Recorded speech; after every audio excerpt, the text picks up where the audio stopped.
Welcome back to another episode of Exploretraveler. I'm your host, John Gentry, and today I just thought I would address some, they're not really issues, but I guess I would just address what it's like spending a longer vacation or possibly becoming an expatriate in Bangkok, Thailand. So currently we're in the process of winding up a trip here in Bangkok. We've done a series of tours, and then we've arranged some things on our own. So I thought I'd just kind of explain, if you first, from a vacation standpoint, ways to maybe save money. So as I said in multiple episodes, we have a tendency to frequent Marriott establishments.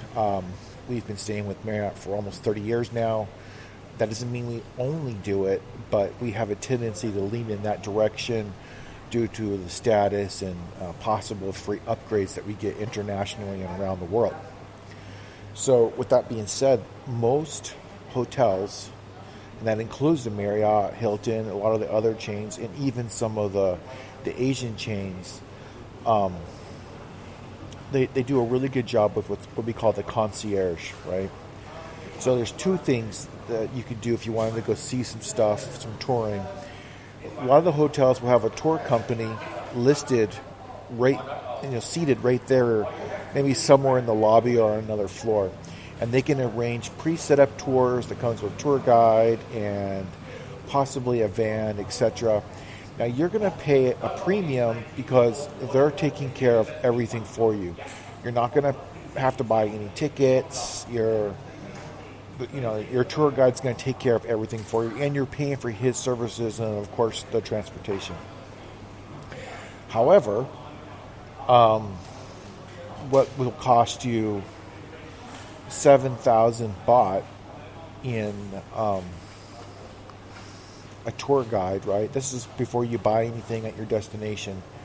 You could probably do the same thing for 3,000 to 3,500 baht and possibly ride much more comfortably. And this is what we like to do as much as possible. Sometimes it's not possible. But we go to the concierge. We say we'd like to hire a driver to take us and to stay with us for a certain period of time.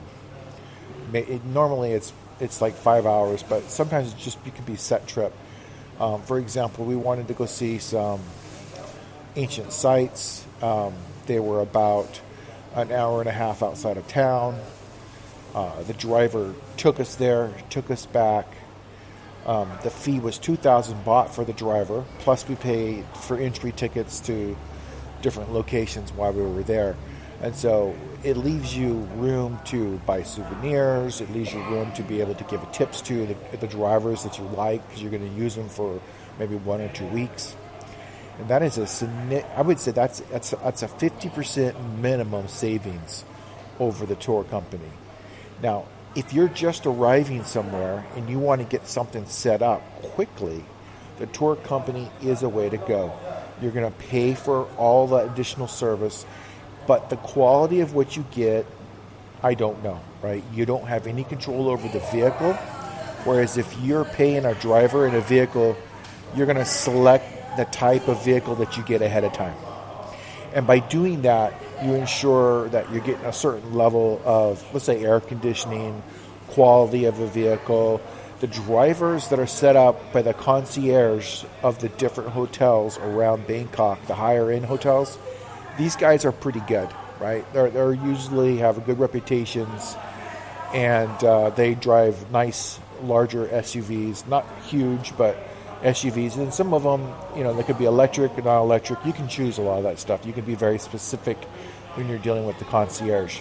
So I would recommend that if you have a little bit of time, talk to your local concierge at the hotel. And this tip doesn't necessarily only apply to Bangkok, but in Bangkok in particular, you do need to be careful about spending too much money. If you're not used to Thai baht, it's a lot of Thai baht for a euro or dollar or an Austrian currency, whatever it is, right? So you have to kind of be cognizant of what your conversions are. And you don't want to overpay too much, because then you're basically causing inflation, right? So it's going to make it more expensive for yourself and for others. And next time you come, that's going to be the set price, and that's just going to be a starting point, and it's just going to get more expensive from there. So you want to, not get carried away, but you want to have the room to be able to give a good tip to someone that's doing a good job or a service that you enjoy. I think that is important to recognize quality work. Other things about Bangkok. Obviously, Bangkok is hot. One of the things that Karen brings with her are these little tiny, less than an inch squares, and these squares are total dehydrated and shrinked into little squares, but they're not napkins, they're like washcloths. So there's some kind of a material in between a napkin and a washcloth, and you hydrate them with water, and then they expand out into a nice, cool washcloth that you can wipe your face and your hands or whatever you want to do with it. It's very refreshing if you've gotten too hot. You can put it behind your neck. You can put it on your forehead. You have a lot of options with it. And if you get too hot and you need to cool down quickly, and you want to use one of these dehydrated washcloths, you can get them on Shopee, Amazon, wherever you need to be. Extremely helpful. Very important tip if you get too hot. Drink water. Drink plenty of water before you go somewhere, during and after. Right? You want to be cognizant of the heat. If you're from a cool country or a cool area such as we are, it can be quite shocking. Another thing to consider is, in Asia in general, you have to haggle. Prices are probably anywhere between 50 and 100% markup. Okay? Now, that 100% markup still may be very cheap for you. It may be, but you don't want to be looked at as a mark or someone to be taken advantage of. So you should always negotiate your prices. And normally, if you buy 2 or 3 of something, you're going to get a much better price, right? That's kind of normal. So just keep that in mind. Bangkok has a significant amount of traffic. Now, they'll say they have traffic all the time. However, for people like ourselves that have traveled to different areas, we're aware of, Indonesian traffic, Malaysian KL traffic, etc., right? Taiwan traffic, China traffic. So we've seen lots of different kinds of traffic. Beijing is not the worst traffic, but Bangkok can be pretty bad, okay? There was a time when Beijing was the worst traffic, and I would say Indonesia and Jakarta was the worst traffic. But Bangkok is kind of growing very rapidly inside the city limits. So the traffic is almost 24/7 now. But there are periods of time when people are working. If you schedule your road trips in and out of the city between these times, you're going to significantly cut down on the amount of time that it takes for you to get to these places. So always add in amount of time and talk to that concierge and talk to people to get a general idea of how long it's going to take you to go places. We will go to places that are 1 to 2 hours out of Bangkok. If we're going to go further than that, then we're going to spend the night there.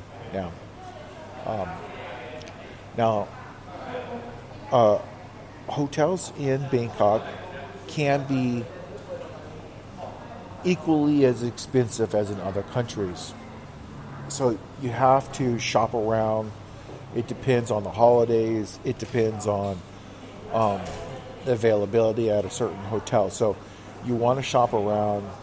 Even though we stay inside Marriott, we shop around all of the different options. And in this particular case, we went with the Marriott Executive Apartments. There's several of them all throughout Bangkok.